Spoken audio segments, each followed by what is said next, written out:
Bem-vindos a mais um episódio do Change for Good Talks no tema da longevidade. Nós estamos falando, da longevidade para o bem comum. E hoje eu estou aqui com a Marília. Mais uma vez, Marília, super obrigada por topar, por essa Obrigada, eu. parceria que nós temos, para trazer esse assunto, para a gente criar conteúdo e trazer informação sobre essa questão da longevidade que é tão importante, das medidas necessárias. E hoje nós estamos aqui com um convidado especial, que é o Wilson Jacó, que ele é diretor de cardiogeriatria da Unicor, e a gente vai falar sobre o que encurta a vida, nós vamos falar sobre a necessidade da gente se educar para envelhecer bem. Super obrigado por ter aceitado o convite, por estar aqui conosco. Prazer estar aqui. Bem-vindo. Que bom. Muito bem-vindo. A gente está eufórica aqui com essa conversa. A gente estava conversando porque muito do que a gente vem discutindo em diferentes temporadas, quando a gente fala de envelhecer, de que vamos viver vidas mais longas, é o que a gente precisa para tomar boas decisões e onde que a gente encontra essa formação para a gente começar a pensar nas escolhas que a gente faz ao longo da vida. E a gente falou muito, né, Renata, de você, porque você tem trazido um pouco essa perspectiva de, olha, gente, é preciso a gente começar a pensar numa educação para se envelhecer, né? Então, acho que a gente podia começar por aí, né? Assim, qual que é a importância? Por que você chegou nesse ponto de, olha, é importante pensar numa educação para envelhecer? Boa. A pergunta é ótima. Durante um longo período, nós imaginávamos que envelhecer era algo que agredia o indivíduo e que, portanto, nós teríamos alguma perspectiva de evitar o envelhecimento ou até de reverter o envelhecimento. Então, a história está pontuada de tentativas de fazer rejuvenescimento, tentativa sempre com grande interesse financeiro, de fazer o rejuvenescimento ou de evitar o envelhecimento. Nenhuma base científica em nenhuma dessas estratégias, portanto, elas são ainda hoje utilizadas de uma maneira completamente errônea. O que nós percebemos que existe, sim, uma ótima perspectiva é envelhecer bem. O que é bem? É com saúde. De que saúde você está falando? Você está falando da ausência de doença? Não. Eu estou falando da saúde necessária e suficiente para ser autônomo e independente, para fazer aquilo que a pessoa tem interesse em fazer, não com as mesmas características do que ela fez no passado, mas sem dúvida com a mesma possibilidade de fazer aquilo de uma maneira tão prazerosa quanto, ou às vezes até mais prazerosa do que quando tinha a obrigação de fazer. Como é que eu garanto isto? Em que época eu começo a me preocupar com isto? A resposta é sempre.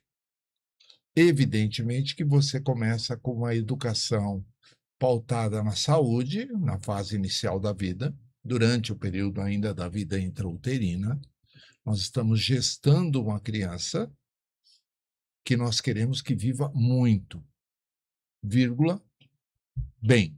Sim. Então, essa é talvez o grande agregar de valor a essa nova condição. Antes lutávamos por uma longevidade infinita. Buscávamos o elixir da longa vida, a fonte da juventude. Hoje sabemos que não.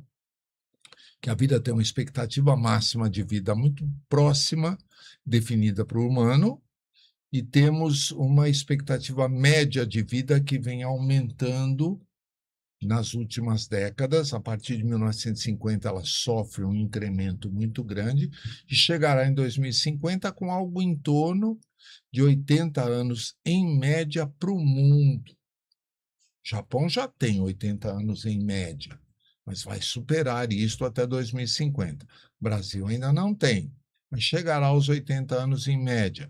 Alguns países centro-africanos estão muito longe disto em média, mas chegarão próximos do que o Brasil está hoje, que é entre 75 e 80 anos para mulheres e homens. O que é preciso fazer é a pergunta vossa. É preciso cuidar da saúde para que eu não tenha que pagar dívidas no futuro das decisões prejudiciais que eu tomo no passado ou no presente. Bom, então são as coisas comuns: boa alimentação, atividade física, busca pela doença antes dela mostrar sinais e sintomas, uma consciência de que envelhecer bem é o melhor caminho a ser seguido no transcorrer da vida, e um cuidado para que isso não seja prejudicado pelas coisas preveníveis. Pô, só isso, dizem os jornalistas que buscam alguma Parece. coisa milagrosa. Só isto e tudo isso. Exato. Tudo isso faz. De só não tem muito, não, né? Não. Tem muita coisa. Nossa, sabe que você trouxe uma coisa já na largada que eu achei tão interessante, dessa diferença da gente envelhecer bem e buscar rejuvenescer, Isso. né? Porque, assim, até mulher ainda, né? Porque o homem sempre pôde ter seus cabelinhos brancos, né? A mulher tem que fingir que não tem, né? E aí, quando eu cansei de colorir os meus cabelinhos, todo, nossa, mas você vai deixar, envelhece muito, isso e aquilo. Eu falei, gente, brigar com a idade é uma briga que é certeza que eu vou perder, né? Assim, não adianta, isso não vou conseguir ganhar essa. Então, para que que eu vou fazer essa briga em vez de aceitar? E eu falo assim, eu não tenho o menor interesse e busco não ter, porque o mundo quer que a gente tenha, né, em rejuvenescer. Uhum. Eu sim gosto de parecer bem, uma coroa bem, mas coroa, uai, que eu vou fazer, entendeu? Tipo, vou brigar com isso, vou querer parecer que não tenho a idade que tenho, né? Então, mas eu achei interessante você falar, porque eu acho que faz muita diferença pensar assim, né? Porque, primeiro, porque a gente olha a velhice como algo ruim. Uhum. E também redefinir o que é bem, né? Eu É, acho que uma das questões importantes que você trouxe também é que o bem não significa que você vai fazer as coisas como você fazia antes, Isso. mas que você ter as possibilidades de fazer as adaptações necessárias para você continuar tendo a liberdade, né, de de fazer. definir o que você quer fazer com a maior amplitude possível, né, de opções é mais ou menos isso, né? Muito isso. Primeiro, uma diferença entre o jovem e o jovial. O jovem é um Né? indivíduo que tem uma idade onde ele é considerado assim, até para fins estatísticos, e ele é jovem, depois ele é adulto, ele foi adolescente, ele foi criança, e ele vai, e fica a ideia, felizmente, cada vez menos arraigada, de que jovem é sinônimo de beleza, jovem é sinônimo de produtividade, jovem é sinônimo de uma série de valores bons. E o não jovem, idoso de idade muito avançada, longevo ou velho, é o sinônimo do oposto. Não é verdade. A ideia de perdas é uma ideia muito fatalista do ponto de vista parcial do envelhecimento. Perdemos coisas, não há nenhuma dúvida, e ganhamos outras. Aliás, perdemos uma estabilidade muito grande que tínhamos dentro do útero materno, que era um tremendo de um conforto. Nós não tínhamos consciência disso. Mas que era bom, era. Alimentados, quentinho, no meio líquido, super confortável. E mesmo sem consciência, nós optamos por nascer, não tinha mais condições de viver lá. Idem para a infância, não víamos a hora de ter alguma certa liberdade, e depois na adolescência mais ainda, e assim por diante. Ou seja, todos os ciclos da vida, tem o ciclo da vida e os ciclos dentro da vida. Todos os ciclos da vida foram finitos. As pessoas tiveram seus ciclos finitos. O ciclo da fase educacional, onde você se prepara para ter uma profissão, o ciclo da vida profissional, o ciclo da fertilidade, o ciclo da vida esportiva, todos foram ciclos. E tem o ciclo da vida, que é o da idade mais avançada. Este ciclo tem ganhos. Eu não tenho nenhuma dúvida que nós tínhamos coisas que fazíamos com uma competência maior do que a que fazemos hoje, e temos coisas que não fazemos tão bem quanto fazemos hoje. Eu não teria condições de fazer esse bate-papo com este grau de liberdade há 20 anos atrás. Eu estaria inseguro, estaria intranquilo, estaria falando de alguma coisa que eu não teria tanta certeza ou tanta convicção. esses anos foram ótimos para me agregar valor neste sentido. Por outro lado, eu não subo mais escadas de 2 em 2 degraus. Eu não desço mais sem me apoiar num corrimão para ter uma referência de equilíbrio. Mas isso denigre nada. Só cria uma nova forma de entender a vida. Exato, exato. É que a gente tem essa associação, né, que quando a gente perde um pouco da potência física, né, a gente só perdeu, mas as outras potências, né, estão tão crescidas, tão engrandecidas, né, com a experiência e com tudo. É um reaprender, né? Isso. E levar em conta, a Marina disse algo extremamente interessante. Nós atribuímos ao envelhecimento, em geral, muitas coisas que são decorrentes das doenças. É praticamente impossível eu viver uma vida muito longa sem trazer comigo doenças que passam a fazer parte do nosso portfólio. Elas fazem parte do patrimônio. E eu digo, você esquecer que elas fazem parte de você é um erro, caracterizar-se pela doença é um erro ainda maior. Né? Então, o indivíduo que tem um diagnóstico de uma doença, por vezes assustadora, o mais comum, diabetes, hipertensão, osteoporose, depressão, mas ele tem uma doença de Alzheimer, meu Deus do céu, o mundo acabou. Não. Nós temos vida até social, até produtiva, com indivíduos que têm um diagnóstico como esse e tratam adequadamente, diagnosticam num tempo precoce, fazem um tratamento para que a doença seja minimamente impactante. Idem para câncer, idem para qualquer outra forma de doença que preocupa tanto as pessoas. Imagina, nós temos tempos de prolongamento da vida com muita qualidade diante de um diagnóstico precoce e de um tratamento adequado. Então, a ideia de que eu serei saudável se eu não tiver doença é falsa. É coisa ilusória. Mas quando você fala, por exemplo, de educar para envelhecer, me chamou a atenção porque eu trabalhei com pessoas idosas também na minha pesquisa, e um dos pânicos era: eu não posso tornar visível nenhum declínio, porque senão corre o risco da pessoa fazer uma intervenção por completo e achar que eu não sou mais capaz de fazer nada. E aí, quando você está falando de educar para envelhecer, a minha pergunta é: faz parte de uma educação para envelhecer a gente também ser educado sobre os nossos direitos para envelhecer com autonomia, mas principalmente com agência, né? No sentido de como é que a gente aprende sobre os nossos direitos também, para que a gente possa, ao longo de toda a vida, poder exercer. A gente tem falado tanto disso aqui, né? Vou decidir agora enquanto eu ainda posso dizer a minha vontade.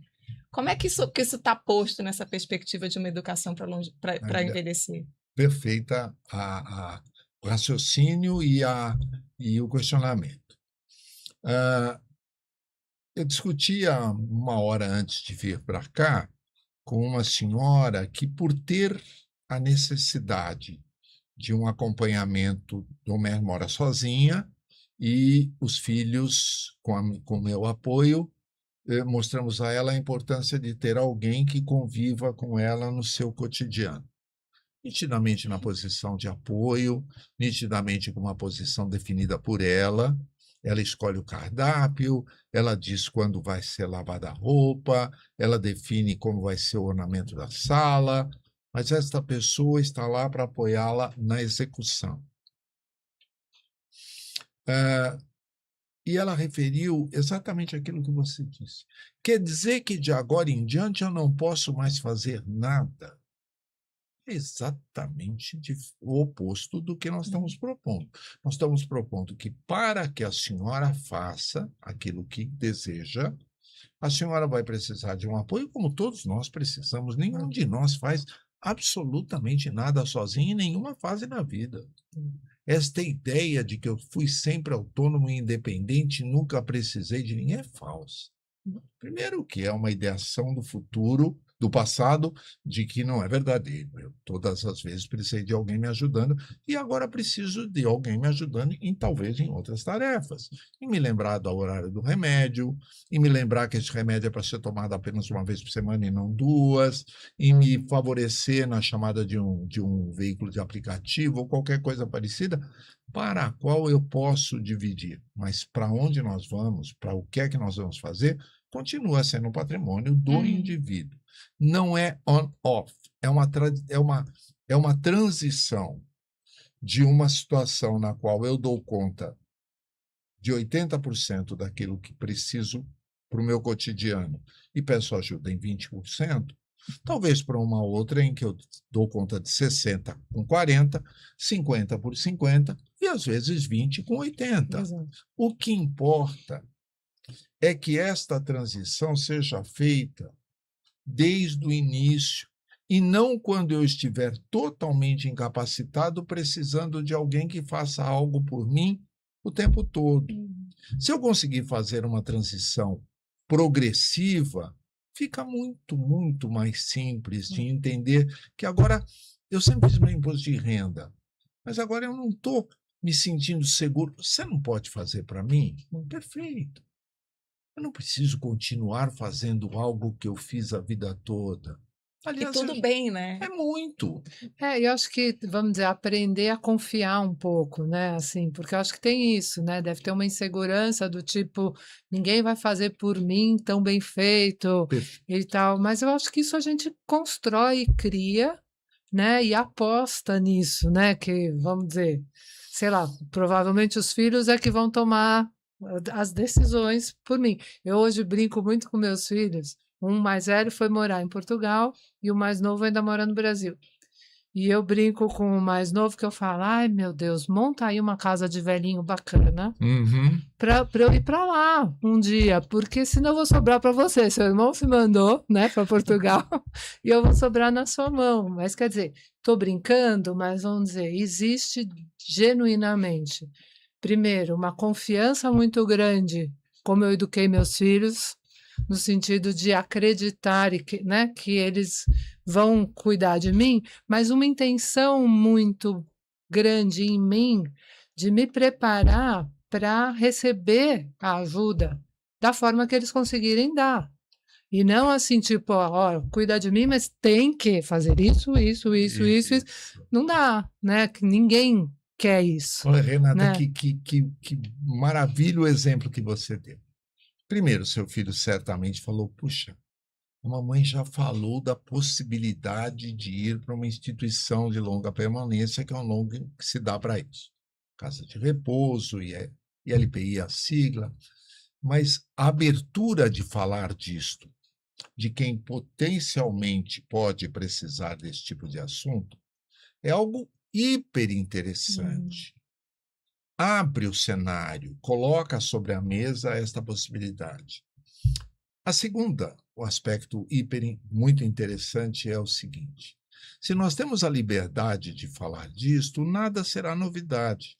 O que eu mais ouço, infelizmente, é você nunca vai me mandar para um asilo, não é? E se nunca vai me mandar para um asilo, fecha.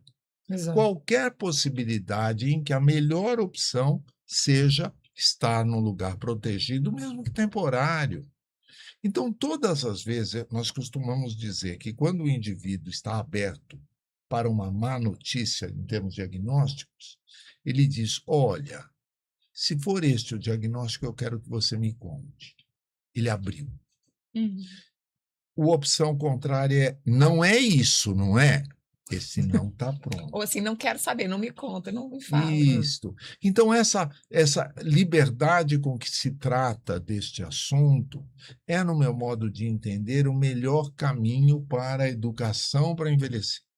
Eu cogito a possibilidade de não ter algumas das funções que eu considero importantes, não ter a dicção, não ter a memória, não ter a visão, eventualmente a audição, mas para cada uma delas haverá uma possibilidade de fazer aquilo que me interessa sem aquela função específica. Isto não só temos o apoio da resiliência de cada um, de fazer aquilo de uma outra maneira que não aquela que ele estava habituado, quanto o apoio da tecnologia. A tecnologia está trazendo soluções maravilhosas. O que eu tinha de aparelho para substituição da audição normal e o que eu tenho para isto hoje, o que eu tenho de aparelho de instrumental para visão subnormal e o que nós temos hoje, melhorou em muito a possibilidade de incluir-nos dentro de um cenário. Não tínhamos a possibilidade de vencer a barreira da distância. Hoje o indivíduo, você fala com seu filho em Portugal como se ele estivesse na sala junto com você. Isso é absolutamente inédito e, ao mesmo tempo, libertador.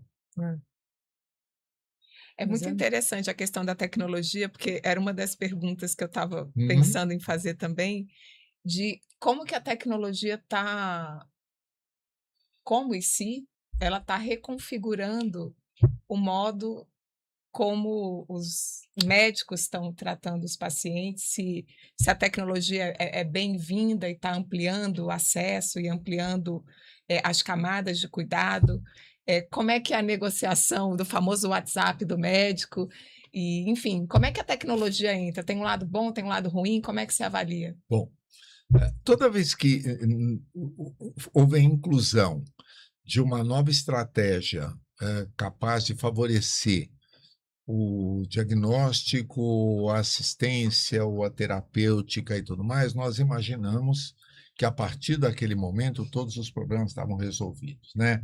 Assim foi a introdução do método de imagem, inicialmente com o raio-x, depois a introdução de um método de imagem ultra sofisticado com a tomografia, depois com a ressonância, e agora com todas as outras formas de eu conseguir ver o que está acontecendo dentro do corpo humano.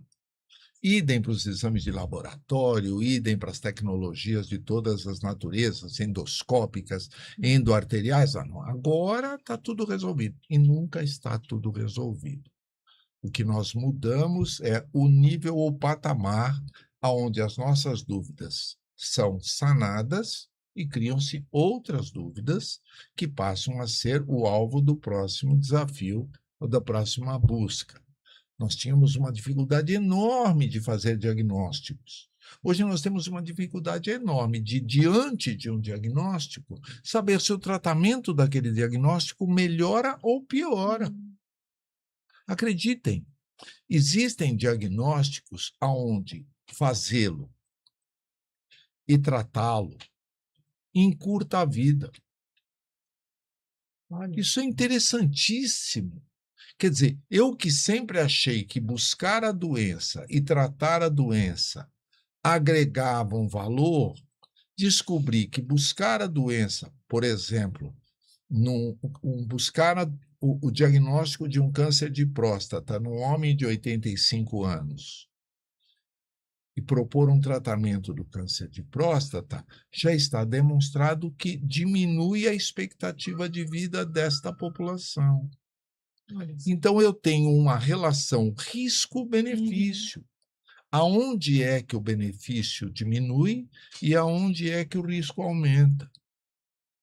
Isto vale para qualquer decisão que você toma, né? Qualquer coisa que você vai em busca de uma solução, eu diria que em nenhuma área, mas eu vou falar da medicina, que é onde eu tenho um pouco mais de conhecimento.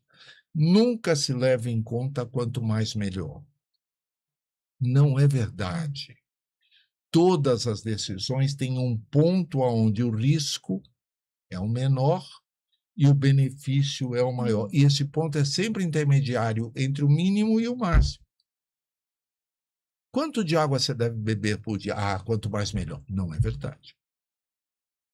Quão magra você deve ser? O mínimo, o máximo possível. Não é verdade. Quanto eu devo fazer de exames periódicos para detecção, por exemplo, de câncer de mama? Quanto mais mamografia você puder fazer, melhor. Não é verdade.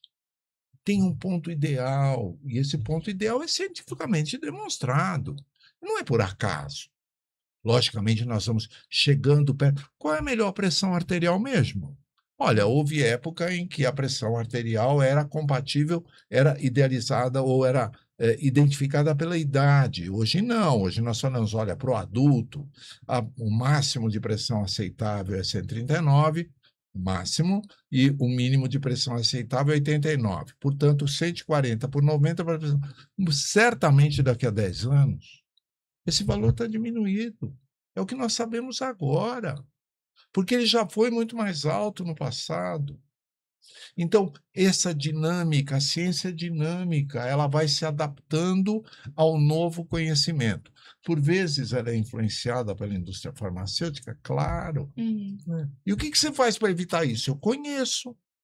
Eu vou atrás do conhecimento, eu me baseio em quem sabe. Escuta, é realmente isto que precisa? Quanto menos glicemia eu tiver, melhor? Não é verdade. Eu estou com glicemia de 95, o máximo é 99. Não é melhor eu ter 85? Não é melhor. 95 e 85 estão dentro da mesma faixa de normalidade. Então, essa conotação, eu não tenho um mais normal. Eu tenho normal e anormal. E sempre entre o normal e o anormal tem uma zona intermediária, que é o limbo, que é o borderline, que é o intermédio. E nesse intermédio, o que é que eu faço? Você tenta puxar o mais intensamente possível para o lado normal. A glicemia é um ótimo exemplo. Glicemia normal até 99. Eu tenho 98, está normal. Mas não era melhor ter 97? Não. 98 e 97 são normais. 99 também é normal. Ah, tá. E diabetes? Diabetes acima de 126. Eu tenho 115. Eu sou diabético? Não. Mas então eu sou normal? Também não. Você tem uma alteração do metabolismo dos hidratos de carbono, açúcar, que não está deixando você ter a glicemia considerada normal, mas também não está levando você ao diabetes. Então é melhor tomar remédio? Não. É melhor você perder alguns quilos, é melhor começar a praticar atividade física, é melhor orientar melhor a sua ingesta de calorias em em grandes doses, em espaços muito longos de alimentação, que essa glicemia vai baixar normalmente, naturalmente. Puxa vida, só isso e tudo isso. Como falávamos há pouco. O só isso dá a impressão de que é simples. É simples, mas não é fácil. Simples e fácil é diferente. Simples é só isso. Fácil fazer isto é difícil. Então, essa relação em que nós buscamos no transcorrer da vida é aquilo que vai nos deixar ter menos dívidas no futuro. Eu queria fazer uma pergunta agora da perspectiva do que é individual somente, assim, porque em dois aspectos.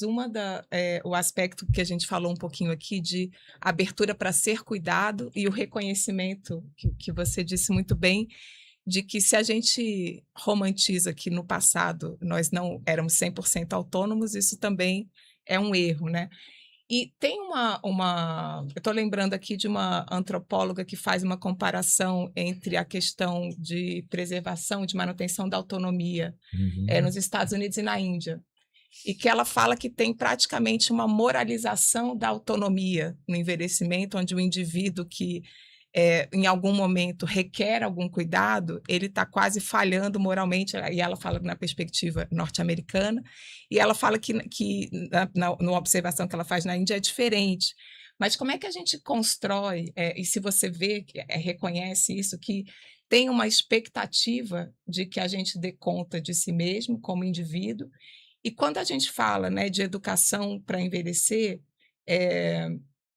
eu sempre, né, a gente já falou isso aqui antes, quando a gente fala de você poder fazer boas escolhas, invariavelmente vai passar por você ter boas opções e você ter educação, né, para identificar o que é uma boa escolha, uma escolha saudável, uma escolha que vai te favorecer para esse envelhecer bem.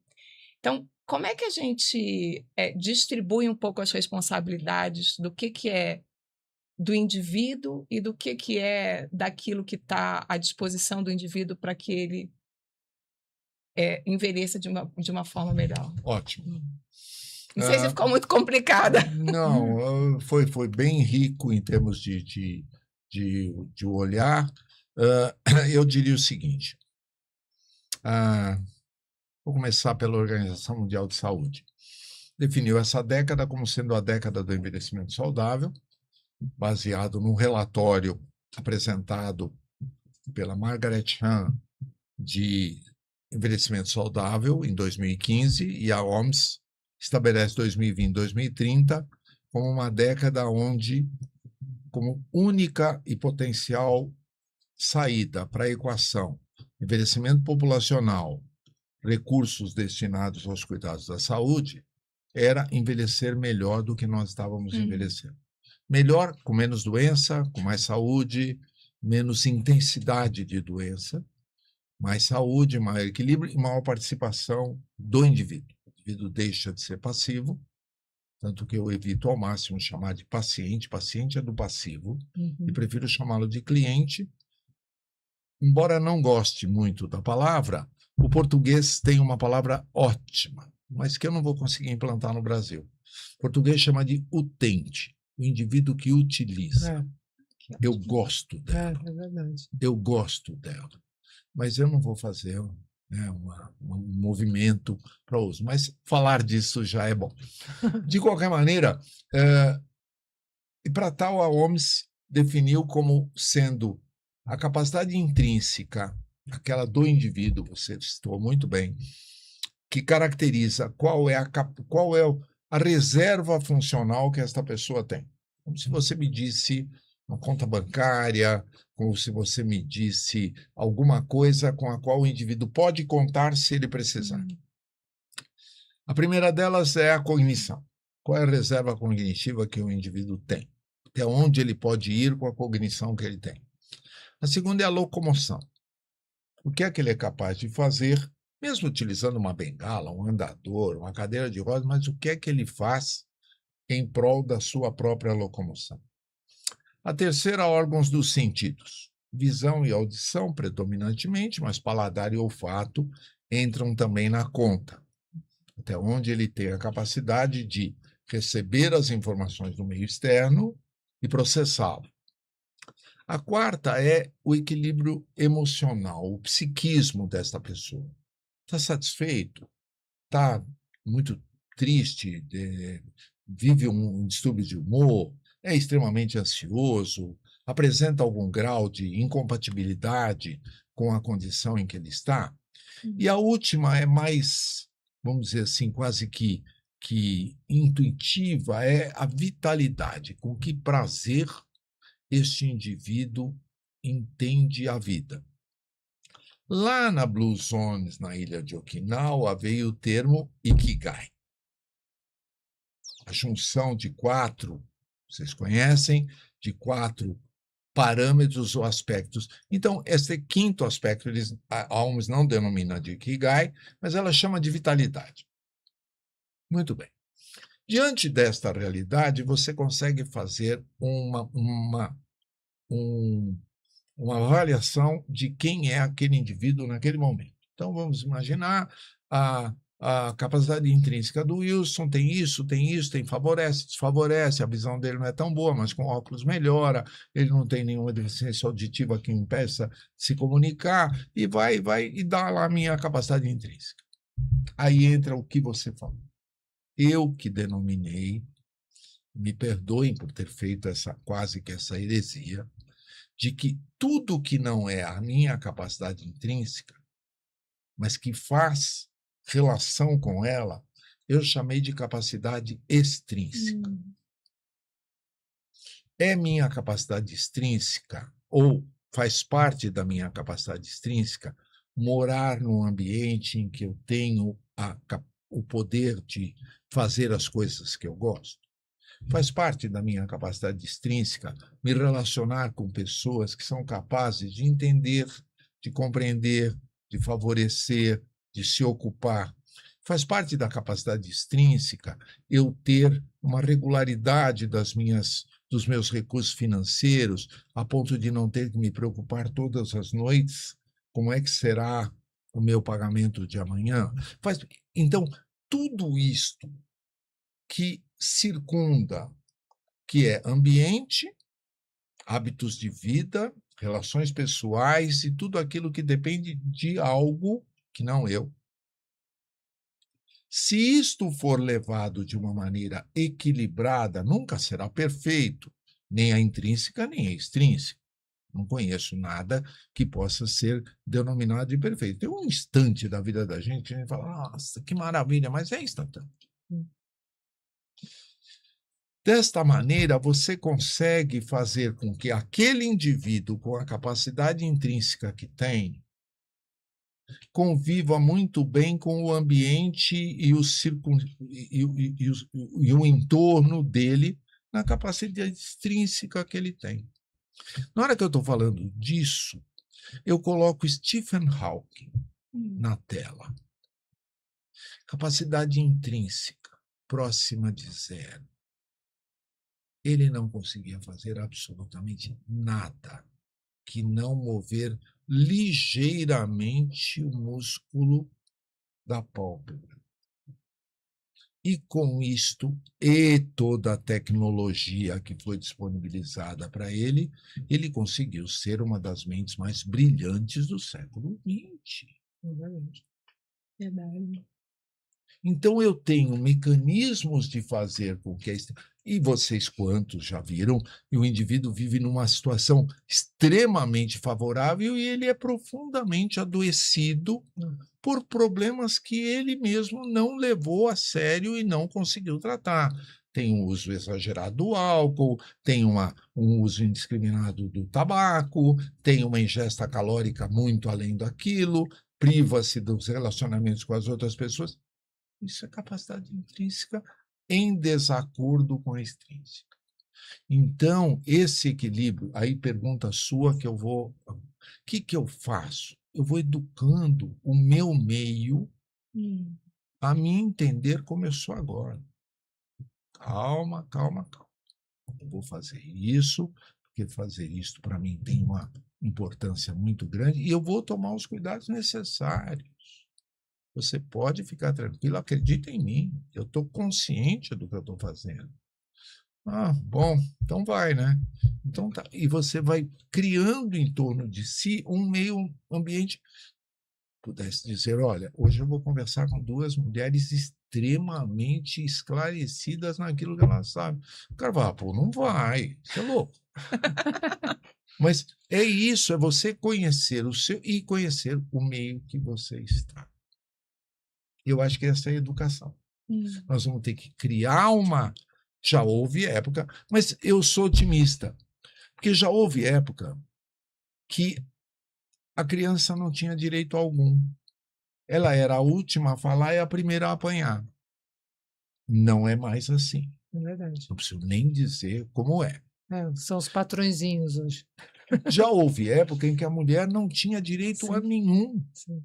E o homem de cor negra, ou a mulher de cor negra, o ser humano de cor negra, e o indivíduo com orientação sexual diferente daquilo que era considerado habitual, tudo isto foi sendo agregado de valor a uma sociedade que fala, peraí, não é porque isto que aquilo é verdade. Desfazer preconceito. Você fala também do etarismo, né? Sim. Que eu acho que é por aí, não é? É. Essa ideia de desmanchar esse preconceito e tirar proveito, vamos dizer, das potências, né? Boa. Esse etarismo é baseado num número, né? E ele permeou durante muito tempo as decisões médicas. Eu fui uma vez a um banco de sangue, bateu na minha porta uma senhora de quem eu cuidava e ela abriu a porta, ela aos prantos, disse, o senhor mentiu para mim no Hospital das Clínicas, no ambulatório do Hospital das Clínicas. Falei, de onde a senhora tirou essa ideia? Não, o senhor mentiu para mim, toda vez que eu venho aqui o senhor fala que eu estou ótimo. E o meu filho teve um problema do coração e vai ser operado, e pediram para os familiares doar sangue. Meu filho só tem eu. Eu fui doar sangue e não me deixaram. Como é que eu estou ótimo e não posso doar sangue para o meu filho? Snook de bico. Eu fiquei indignado. Ela tinha razão. Eu afirmo todas as vezes. A senhora está muito bem. E ela vai doar sangue, é um direito. Fui ao banco de sangue, descemos, estávamos naquele prédio, fomos ao banco de sangue e, para encurtar, eu perguntei qual era a lei que pedia uma pessoa de doar sangue aos 70 anos de idade. A moça falou, a lei é tal, não achava-se a lei, não tem uma lei. Se uma recomendação que a partir de uma determinada idade, para doar sangue, você precisa de uma autorização do médico. Você falou, médico está aqui. Resolvido. Então, isto é etarismo. É isto que é etarismo. Tem algumas situações que são protetivas, eu até reconheço. Vacina primeiro para a população de maior risco. Então, a população de maior risco é aqueles que têm tal idade a mais. Mas também pode ser ao contrário, contra o HPV, a população de maior risco que tem uma idade a menos. Então, é eu reconhecer, mais do que a idade, aquilo que é necessário para e aquilo que é desnecessário para. Agora, quando todo mundo começa, mas nessa idade pode parar. Nessa idade pode parar. Se você vai fazer o valor a partir de um número, nós não vamos conversar. Vamos conversar a partir de uma função. Olha, nesta condição, realmente, isso tem menos significado. Isso até, vamos dizer, combina muito com as mudanças que já estão sendo feitas, até na questão do direito do idoso, por exemplo, de estacionamento, né? Que eu brinco, eu falo, se a gente vai numa sala São Paulo, que é uma sala de concerto, que a idade média é bastante avançada, você, né, eu com 66 pego a vaga.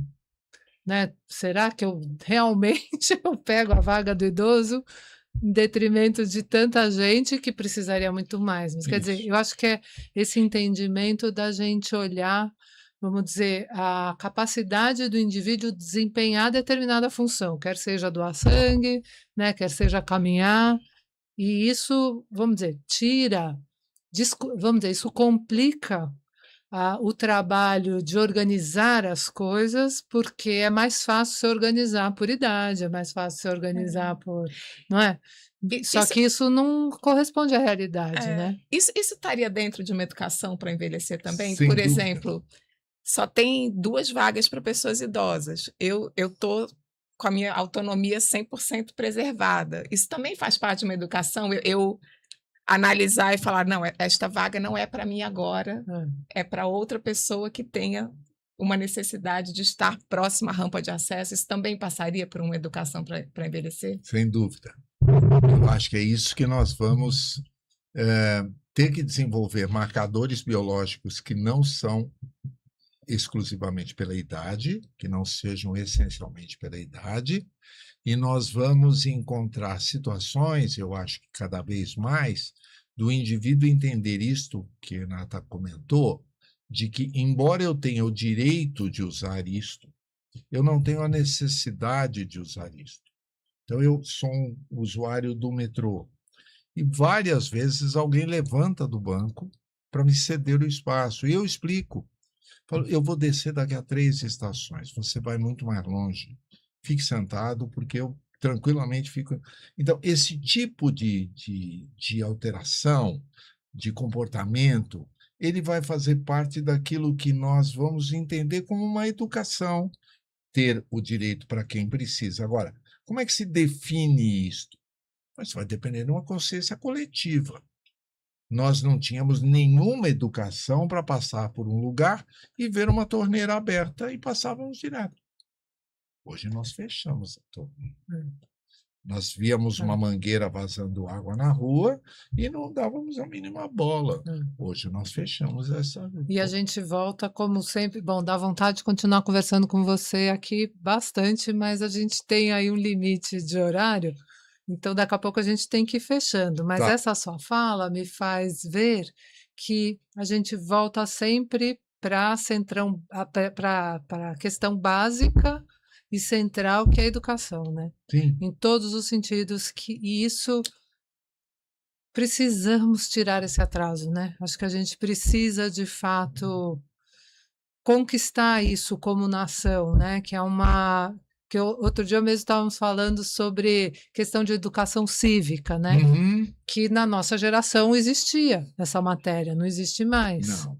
E como é que as pessoas aprendem realmente a ter o seu direito individual limitado pelo coletivo? Pelo coletivo. Pela consciência do coletivo, né? Pois Que é é. tão importante. Porque vai vir da onde, né? Se não vier das escolas, como é que vai fazer isso? Renata, de um lado isso me preocupa muito, porque tem muita coisa que já foi mais comum e agora é muito menos, uma condição que houve uma ênfase maior.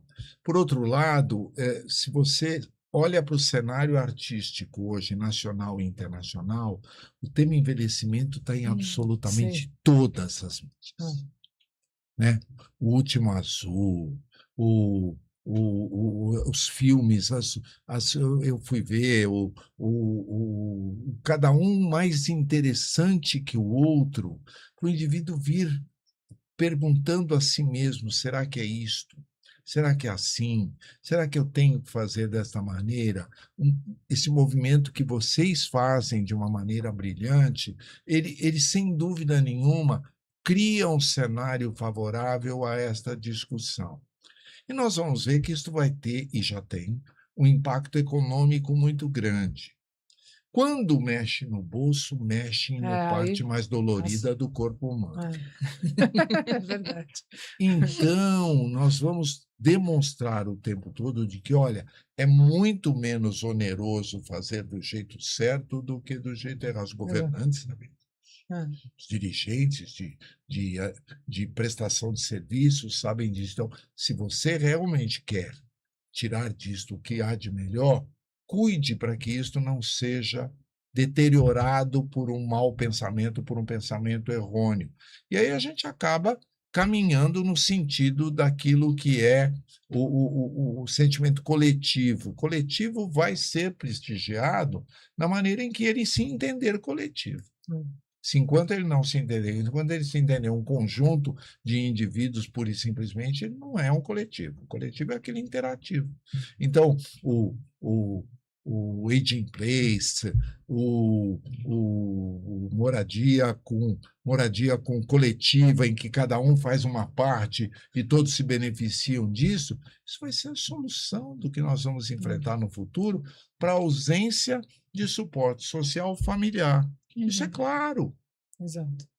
Nossa geração e a vossa e assim por diante vão ter cada vez menos um suporte familiar obrigatório como houve no passado.